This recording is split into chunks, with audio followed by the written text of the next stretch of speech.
Salut, c'est Philippe, j'espère que tu vas bien. Aujourd'hui, nous allons voir ensemble comment régler ton chauffage avec une régulation basique, c'est-à-dire sans thermostat d'ambiance et même sans tête thermostatique.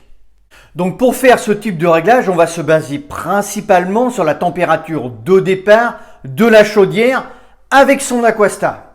Donc je vais te montrer ça après. Ensuite, pour avoir des radiateurs qui ne chauffent pas ta pièce avec des grosses températures, eh bien on va les freiner pour avoir une chaleur tout à fait convenable, tout à fait correcte. Ensuite, ça va être à toi de déterminer la température que tu veux dans ton logement pour faire un réglage par rapport à cette température. Donc on va aller voir ça. Mais avant d'aller plus loin, n'oublie pas de t'abonner si tu veux continuer à me suivre, de liker la vidéo pour le référencement. On y va, c'est parti, générique.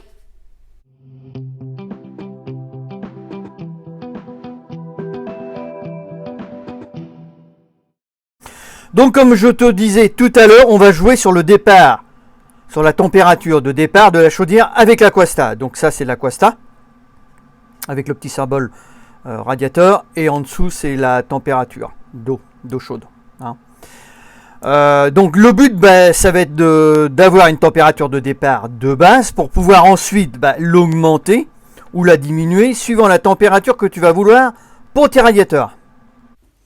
Donc là, on va partir avec une température de base d'environ 60-65 degrés. Ensuite, ta chaudière va se déclencher pour pouvoir chauffer et envoyer dans l'installation de l'eau chaude à 65 degrés. C'est ce que l'on vient de régler. Et là, elle ne bougera plus de cette température, c'est-à-dire qu'elle va chauffer soit par intermittence ou en continu suivant deux critères. La demande de température que tu auras choisie et le réglage de tes radiateurs. Alors bien entendu, suivant la saison, la température de base va être modifiée manuellement, c'est-à-dire par toi. Puisqu'en demi-saison, tu vas peut-être diminuer la température à 50 et en plein hiver, tu vas peut-être l'augmenter jusqu'à 70 degrés.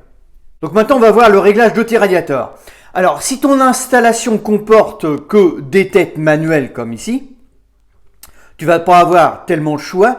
Tu vas être obligé déjà d'une part de les ouvrir en grand et puis de jouer sur ton tête de réglage, lui, qui est sur le retour de ton radiateur. Alors attention, je ne dis pas que l'on ne peut pas régler le radiateur avec la tête manuelle, sauf que le réglage peut être faussé, puisque la tête manuelle, tu n'as aucun repère dessus par rapport, par exemple, à une tête thermostatique, et que demain tu retournes d'un quart de tour, ton réglage est complètement faussé. C'est pour ça que pour avoir un réglage assez précis, on va venir freiner sur le retour à l'aide d'une petite BTR. Donc pour faire le réglage, eh bien ça va être simple. Tu vas venir fermer complètement ton tête de réglage jusqu'en butée. Et là, suivant la chaleur que tu veux dans la pièce, eh bien tu vas venir ouvrir ton tête de réglage.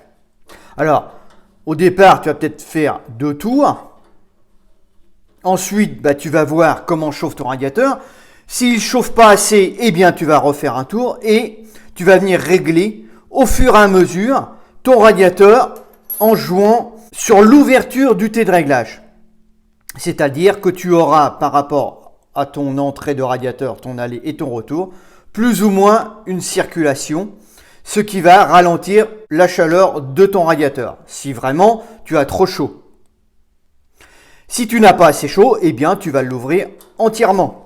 Parce que tu auras peut-être des radiateurs que tu vas être obligé de laisser entièrement ouverts au niveau du retour et d'autres que tu vas être obligé de freiner complètement, pratiquement, pour avoir une chaleur adéquate dans ta pièce.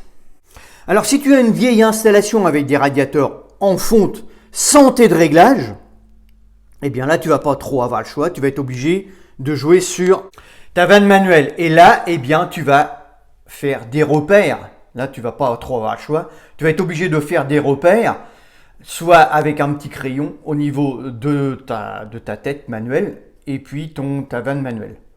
Donc, tu fais ton réglage et puis tu fais un petit trait pour te rappeler vraiment que ton réglage est ici. Si ton installation comporte des têtes thermostatiques, quelle que soit la marque, quel que soit le modèle, ton tête de réglage, lui, eh bien, ça va être beaucoup plus pratique. Tu vas le laisser complètement ouvert. Et tu vas jouer sur l'ouverture de ta vanne thermostatique. Et là, ça va être beaucoup moins compliqué. Et tu bloques au fur et à mesure, tu vas faire ton réglage et ensuite, une fois que tu as atteint ta température, tu bloques ta tête thermostatique et là, tu es tranquille pour ton réglage. Donc, il est important que tu fasses ce réglage pour chaque radiateur. Une fois que ce réglage est fait, tu n'y touches plus. L'augmentation de la chaleur, l'augmentation de la température se fera directement à la chaudière avec ton Aquasta. Donc c'est toi qui détermineras la température suivant la température extérieure. S'il fait très très froid dehors, tu seras sûrement obligé d'augmenter plus ou moins ton Aquasta pour envoyer de la chaleur dans tes radiateurs. Et à l'inverse, s'il fait plus doux, tu abaisseras ton Aquasta pour avoir une chaleur douce. Voilà, écoute, la vidéo touche à sa fin. J'espère que j'étais assez clair sur ce type de réglage. Si tu ne t'es pas encore abonné, écoute, tu peux encore le faire, il n'est pas trop tard. Tu as des petites formations gratuites pour toi dans la description, clique dessus. Et puis moi, je te retrouve sur une prochaine vidéo. Je te dis ciao, ciao, salut, bon réglage.